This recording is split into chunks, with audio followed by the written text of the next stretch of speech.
साल 2002 में गोरखपुर के तत्कालीन सांसद और उत्तर प्रदेश के मौजूदा मुख्यमंत्री योगी आदित्यनाथ ने जब इसका गठन किया था तो इसे उन्होंने एक सांस्कृतिक संगठन बताया था। उस समय इस संगठन का काम था गांवों और शहरों में जाकर कथित तौर पर राष्ट्र विरोधी और हिंदू विरोधी गतिविधियों को रोकना। लेकिन कई लोग इसके पीछे कुछ और ही मकसद मानते हैं। गोरखपुर के वरिष्ठ पत्रकार जगदीश लाल बताते हैं, इसके पीछे योगी जी की राजनीतिक सोच थी। इसके जरिए उन्होंने राजनीतिक नेटवर्किंग की। 20-22 साल के जोशले युवा एक खास विचारधारा को लेकर लोगों को एक मंच पर लाने की कोशिश कर रहे थे, इन्हें एक नेतृत्व के अधीन ला रहे थे और इस अभियान में वो काफी हद तक सफल भी रहे। इसके पीछे सच्चाई भी है। योगी आदित्यनाथ ने 1998 में पहला लोकसभा चुनाव 26,000 वोट से जीता था, लेकिन 1999 में हुए दूसरे चुनाव में उनकी जीत का अंतर महज 7,000 मतों तक सीमित कर रह गया। जानकारों का कहना है कि हिंदू युवा वाहिनी बनाने के पीछे एक बड़ा कारण यह भी था। वाहिनी के कई कार्यकर्ताओं के खिलाफ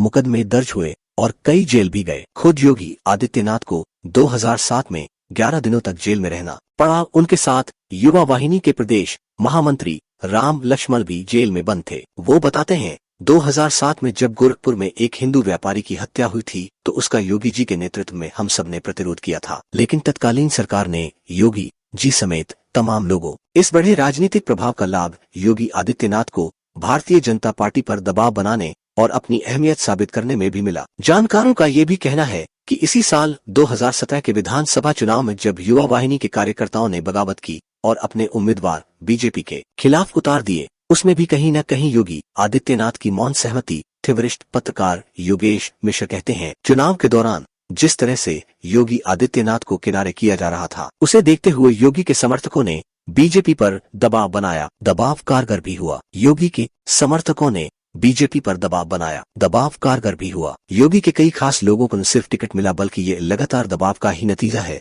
कि पार्टी को उन्हें मुख्यमंत्री की कुर्सी पर भी बैठाना पड़ा। बात यदि युवा वाहिनी की जाए तो बिना योगी आदित्यनाथ के उसका कोई वजूद नहीं है। हालांकि चुनाव के दौरान बगावत करने वाले युवा वाहिनी के लगभग सभी कार्यकर्ता और पदाधिकारी अब उनके साथ है। ये अलग बात है कि प्रदेश अध्यक्ष सुनील सिंह और महामंत्री राम लक्ष्मण समेत कई लोग अभी भी निलंबित चल रहे हैं। लेकिन मुख्यमंत्री के नाम के ऐलान के समय से ही सुनील सिंह जहां योगी आदित्यनाथ के साथ लखनऊ में दिख रहे हैं, वहीं राम लक्ष्मण कहते हैं कि हमारे निलंबन के बाद हमारी जगह कोई नया पदाधिकारी युवा वाहिनी का बना ही नहीं है। वो कहते हैं, हम लोगों की नाराजगी और बगावत की वजह ये थी कि बीजेपी योगी जी को उचित सम्मान नहीं दे रही थी, लेकिन अब जबकि उन्हें मुख्यमंत्री बना दिया गया है तब सारी नाराजगी दूर हो गई है और वो बातें अब पुरानी हो गई है। बहरहाल ऐसा युवा वाहिनी के कार्यकर्ता कह रहे हैं। अभी योगी आदित्यनाथ ने इस बारे में कुछ नहीं कहा है कि वो निलंबन वापस लेंगे, संगठन को पहले की तरह ही चलाएंगे या फिर अब नहीं चलाएंगे। लेकिन